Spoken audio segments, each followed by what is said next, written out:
करेंगे 9th class का exercise 9.3 का क्वेश्चन नंबर 8। क्वेश्चन है if the non parallel sides of a trapezium are equal prove that it is cyclic.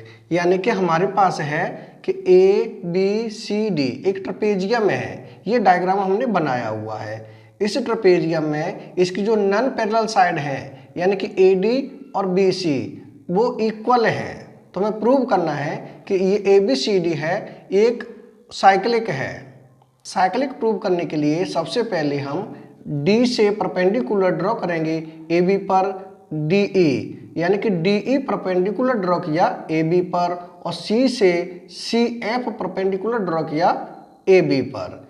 ये हम perpendicular draw करेंगे। उसके बाद हम ट्रायंगल ए ई डी यानी इस ट्रायंगल को और ट्रायंगल बी सी एफ इस ट्रायंगल को कॉन्ग्रेंट दिखाएंगे। तो सबसे पहले लिखें इन दोनों ट्रायंगल को, यानी यहाँ लिखेंगे in triangle A E D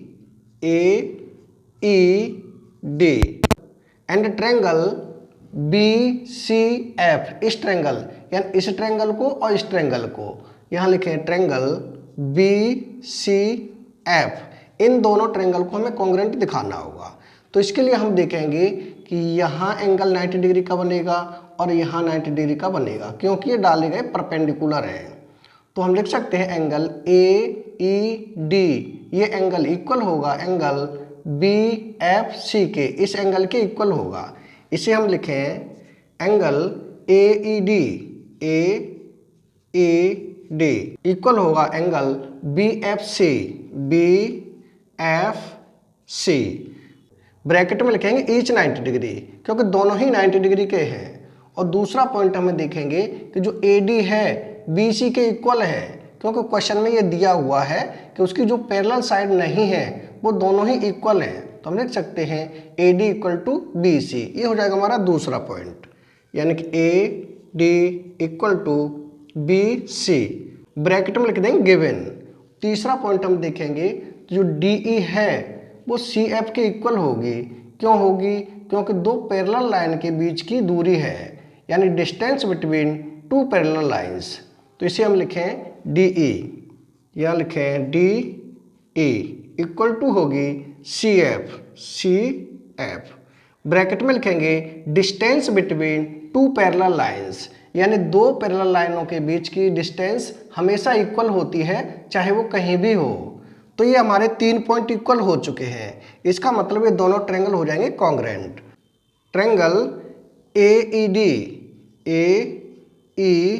D congruent होगा ट्रायंगल बी सी एफ।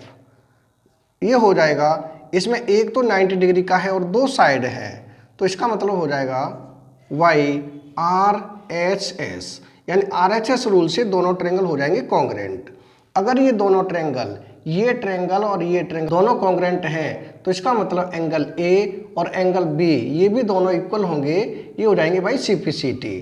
तो हम लिख सकते हैं angle A equal to angle B. Bracket में लिखेंगे by C P C T, यानी सी पी सी टी से एंगल ए और एंगल बी दोनों इक्वल हो जाएंगे। अब हम देखेंगे कि एंगल ए और एंगल डी इसका दोनों का सम होगा, वो होगा 180 डिग्री। क्यों होगा? क्योंकि सी डी और ए बी ये दो पैरेलल लाइन है और ए डी हो जाएगी ट्रांसवर्सल, तो ये दोनों एंगल बन जाएंगे को इंटीरियर एंगल। तो इसे हम लिखें angle A plus angle D equal to होगा 180 डिग्री। ब्रैकेट में लिखेंगे co-interior angle A plus angle D equal to 180 degree. जबकि एंगल ए और एंगल बी दोनों इक्वल हैं, तो इसमें हमें प्रूव करना है कि इसके जो अपोजिट एंगल हैं उनका सम होता है 180 डिग्री। तो इसका मतलब एंगल ए की जगह पे लिख दें हम एंगल बी, तो यहाँ लिखें angle B plus angle D equal to हो जाएगा 180 degree. Angle B plus angle D equal to 180 degree, यानी कि angle B plus angle D यानी अपोजिट एंगल है उनका सम हो चुका है 180 डिग्री। इसका मतलब है कि ए बी सी डी ये हो जाएगा एक साइक्लिक। हम लिख सकते हैं therefore A B C D is a cyclic. यही हमें प्रूव करना था, जो प्रूव हो चुका है। यानी क्वेश्चन नंबर 8 कंप्लीट हो चुका है। अगर वीडियो पसंद आए तो लाइक और कमेंट जरूर करें। नेक्स्ट वीडियो में फिर मिलेंगे नेक्स्ट क्वेश्चन के साथ। Thank you.